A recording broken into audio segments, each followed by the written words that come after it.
everybody. Welcome to Con Culture Podcast Mini-sode. Gigi Ford here with our special guest, Krispercos, aka Krista. Welcome, Krista. Hi.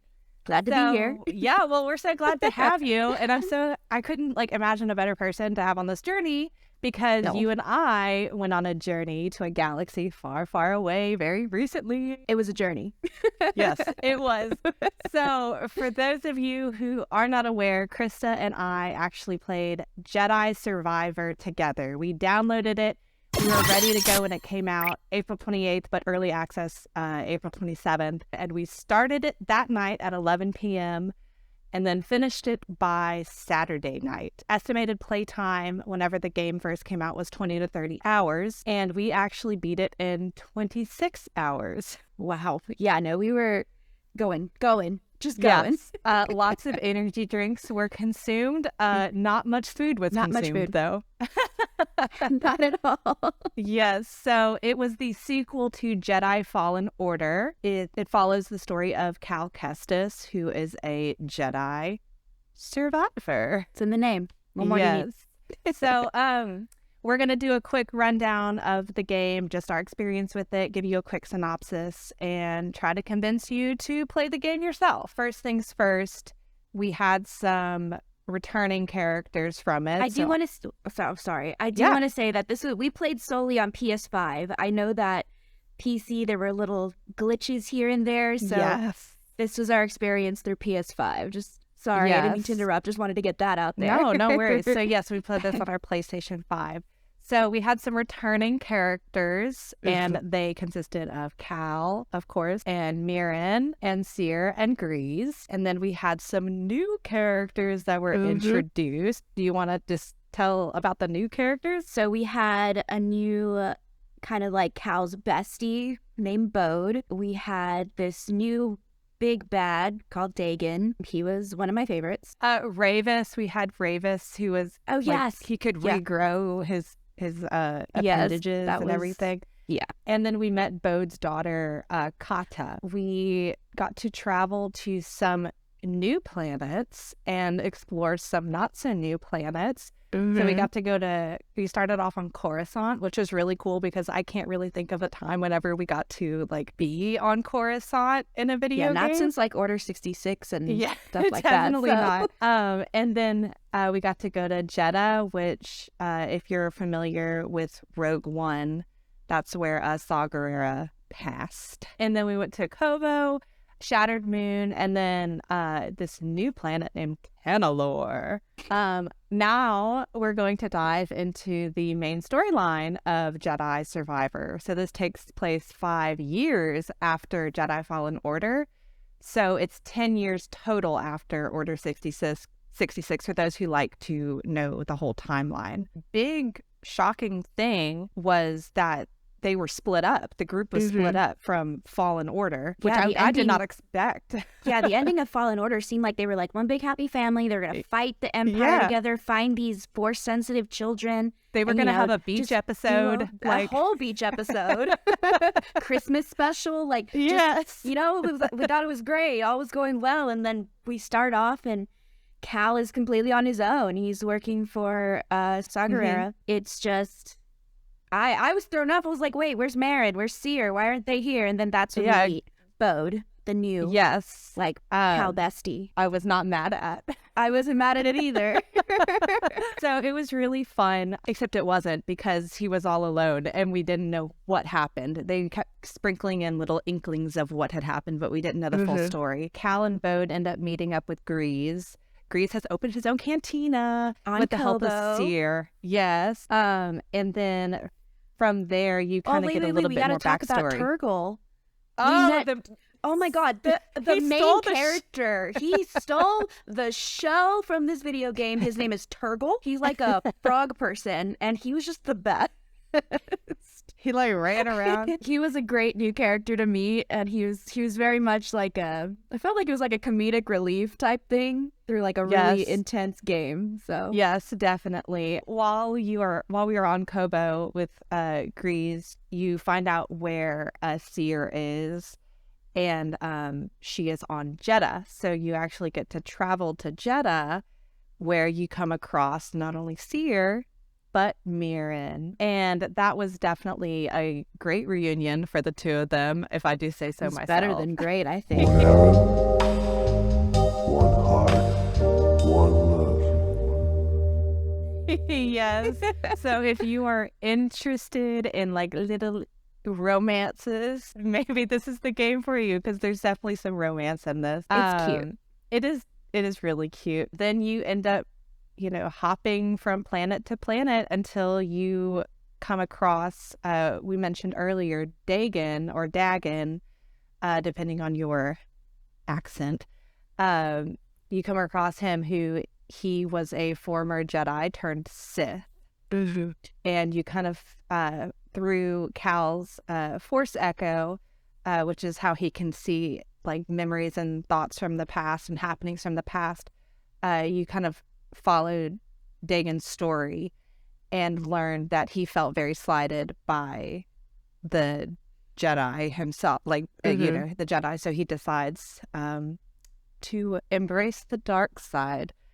So that was definitely an intense storyline. Mm-hmm. Yeah, that he was crazy strong. He only had one arm. Yeah. And I struggled fighting him with my two. Yes. Cal. But he was I liked him though. I'm a person who kind of likes villains. Yes. And he was a good villain, I think. He was a fun villain. Yeah, he was fun. It felt like because he turned because he thought that the council, the Jedi Council, betrayed him and like Tanalor and stuff like that. And then they didn't have the same vision. So yeah, so he had like all of these big grand plans for Tanalor, and the Jedi Council were like, nah. No, sorry. And then he got angry and then lost it. Exactly. And then his like friend literally, you know what? Now that we're thinking about this, it really sounds like Obi-Wan and Anakin, because he cut off does. the girl had to cut off his arm. Yes, it does. To stop him. Like Obi-Wan had to cut off on Anakin's limbs. Definitely see some parallels there. Yes. Star Wars likes their parallels. Yeah, and then after that, we get another big bad, which I was thrilled for this big bad, and I was also sweating like profusely. So you get to fight Darth Vader again. Yes, he shows up on Jeddah and with his whole like army, and then he comes and you get to fight him, and that is also unfortunately where we lose Seer. Yes.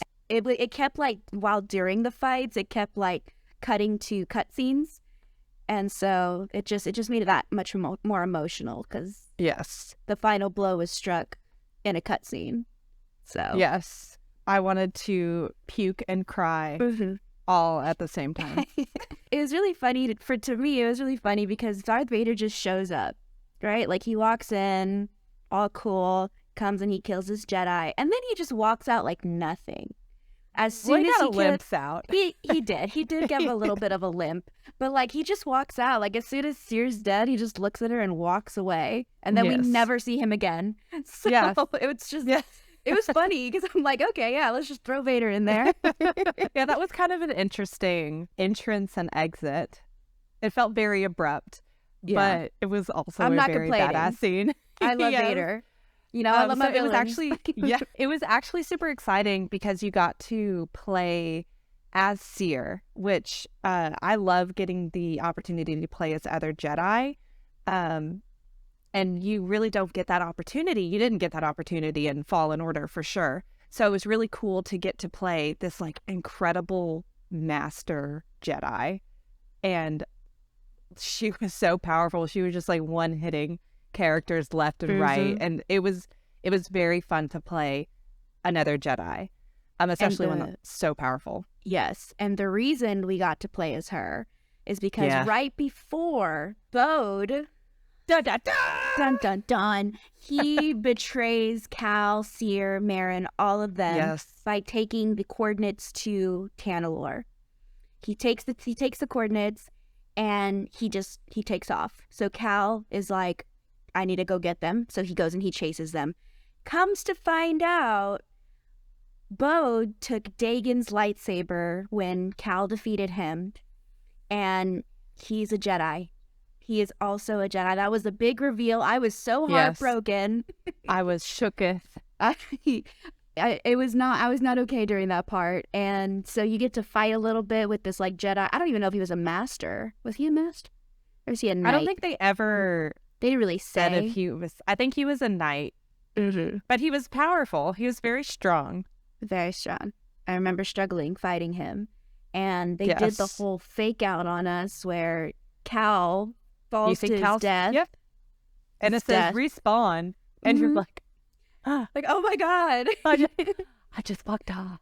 It's like, not me killing the main character of Yeah. this. Yeah, that was definitely very intense. So at this point in time, you think Cal is dead. And so then you respawn and you were playing as Seer. At this point, We have to get off of the... So Cal returns after Seer dies. Cal Yes. returns and he puts them, he gathers Seer up. He's mourning, he's angry, but now they need to get away from the Empire that's closing in on them.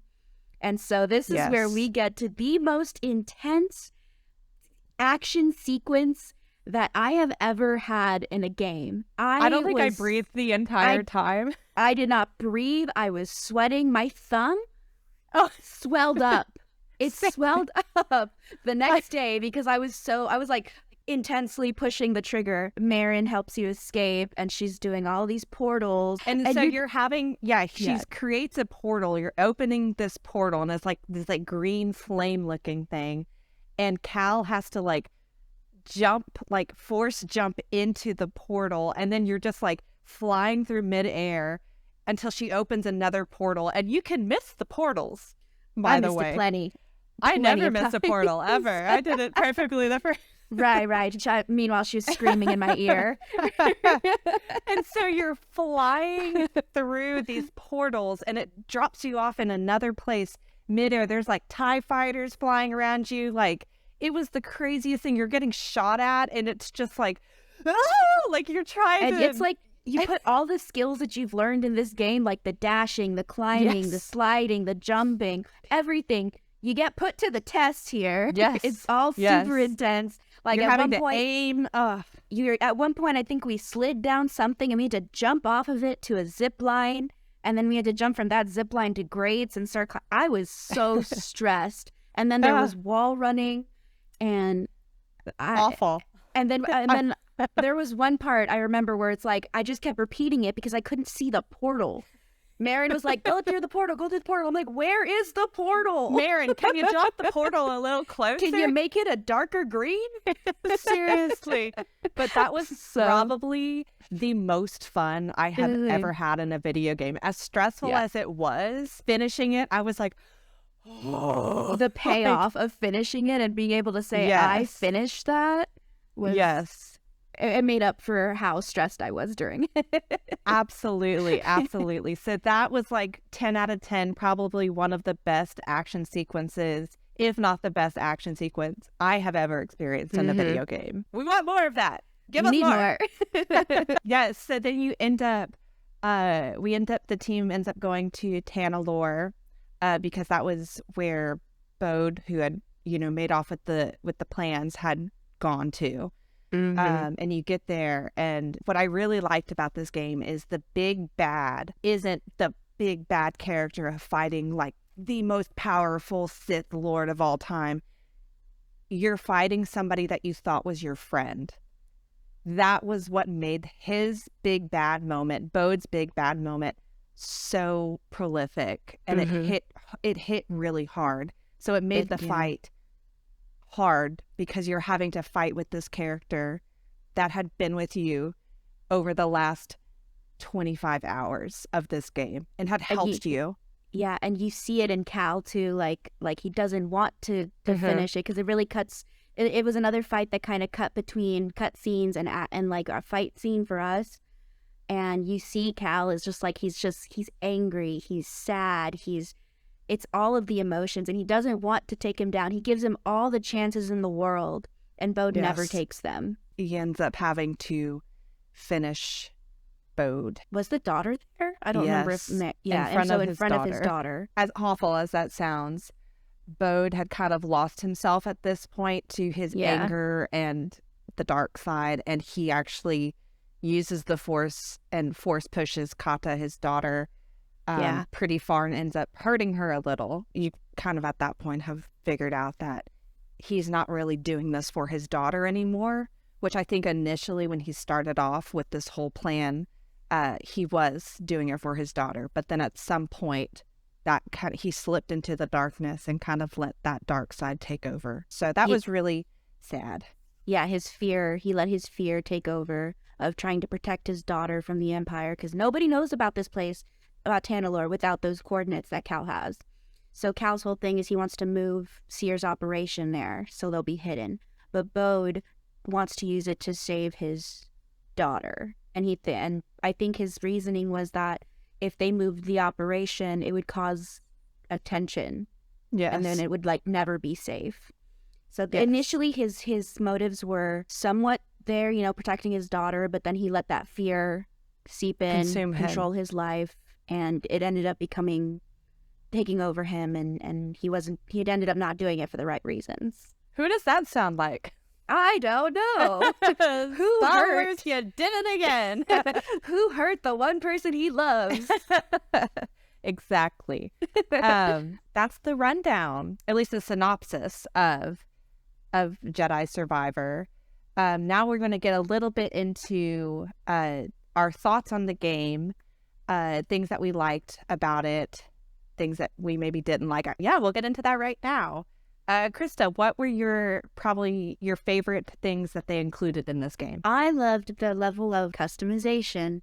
I loved the fact that we could change Cal's hair, his facial hair. We could change. There were so Yes. many options for his outfits. So I personally wasn't a fan of his ponchos in the first game. So I'm really I always glad. took the ponchos off. I was like, no ponchos this game. So he was in I put him in a vest and a long sleeve shirt. But Oh, that's it what was you just- put him in? I put him in a slutty little outfit. You put him in a slutty little tank top. Yeah, he was in a slutty little tank top. I never changed his hair. I liked his hair. I mean, the options were like a mullet, you had a long hair, you had a buzz They had cut. a bun. There was a They man had like bun. a little man bun. Yeah. And then for facial hair, you had the stubble, you had a goatee, I think you had a soul patch. I think that was one of the options. That was awful. They were just crazy. and then as you clean go shaven. Yeah, and as you go through the game, you collect these, and it's whenever I got the soul patch, I was like, I can't believe that I did all of this, For of that work just for a soul patch. There were points where I was like, I'm pissed. Yes. I can't believe this took me 10 minutes to figure out how to get up here, and all I get is a soul patch. But you could, on Kobo, Doma owns a little shop. She has a little trading shop, and you could purchase some hairstyles and clothing items from her shop. That I do like that, because I don't remember that much customization being an option in Fallen Order. So that was really fun. And then, of course, the memes circulating of mullet Cal Cal. Kestis. And it's all with country music and stuff. I love that. And, It was yes, great. I loved the new stances that they added. Oh yeah. So I always used the double lightsaber, the double-headed lightsaber. I loved that. I just think it is so fun. But then they added the cross guard. Oh, yeah. So similar to Kylo Ren's lightsaber. So that one was new, and I actually really liked it. It gave a really powerful blow, but I felt like you had to be very precise with your movements because it was a lot slower. Yeah. So, it's the give and take of you have a much more powerful blow. You can actually take a lot more damage because it protects you a lot more, but you can't whip it around as quickly. You're slower, yeah. Yes. So but I did like that aspect. I think my favorite one is, Ahsoka is my favorite character in all of Star Wars. So I had to make Cal Kestis a dual wielder. Yes, It was my course. favorite stance. And I loved it so much. I love watching dual wielder, movements and stuff like that. So, and I know you got to switch between two like you could equip 2 of Yes. them. So that Which was was really so cool. Like you could nice. switch back and forth. So like I had on one hand I had the dual wielding, which was my main one, Mhm. but if I wanted even more speed, I switched to my double Yes, blade. because that you And could just then you're flipping, it's just you're turning it, you're spinning Yes. it. And oh, I like and then you actually got a blaster. Bode Yeah. gives you a blaster at one point in the game, so you can choose to Yeah. wield a lightsaber and a blaster. Which I must admit I did not use the blaster as much, just because I'm like, I'm playing Star Wars. Like I really I'm a want Jedi. the lightsaber. Now I'm awful at like shooting games, so I didn't even touch the blaster with a 10-inch pole. I think I tried it a couple of times, and I ended up Yes. having to respawn because I Yeah. sucked at it. So I did watch some gameplay of people using the blaster, like wielding the blaster, and I was like, okay, that actually is really cool. But like you, I'm not great with shooting games, which is why lightsaber, you can just, Just swing hit it. you're gonna hit something. I'm like, are you in like a 10-foot radius? Because I'll just get you. But yeah, I love the new stances we got. Okay, so Krista, overall rating of Jedi Survivor 1 through 10. 10 out of 10. This is probably like one of the most exciting games that I've played in a long time. I did like it. I think I liked it more than Fallen Order because I just liked it more. There were more I think I things have we to could agree do. with you. Also, I think what adds to that is that we got to ride Neckos. The Neckos made the it. big chickens. They're big chickens. They were and so they have all these cute. different colors of Neckos. So yes, I think I have to agree with you. I would think I would give this game a 10 out of 10. I think the storyline in it was great. It was easy to follow. I think the customization aspect of it, getting to like really make your character feel like your own, was great. And then of course getting mounts, which I don't recall getting mounts in Fallen Order. So I love a game whenever you get the aspect of choosing a mount and they have all different colors. So I think that this game was a 10 out of 10. I cannot agree more. Okay, so I think that brings us to a close for our review on Jedi Survivor. If you have Xbox Series X, PlayStation 5, or a gaming PC, I highly recommend getting the game. PC, maybe wait a little bit for them to clean up any of those bugs that they were having. But console users, run, do not walk to get Jedi Survivor. You will not regret it. So thank you so much for tuning in. Thank you, Krista, for joining me. Thank you for having me. Yeah, of course. I couldn't think of a better person. So yes, peace out, everybody. Bye. Bye.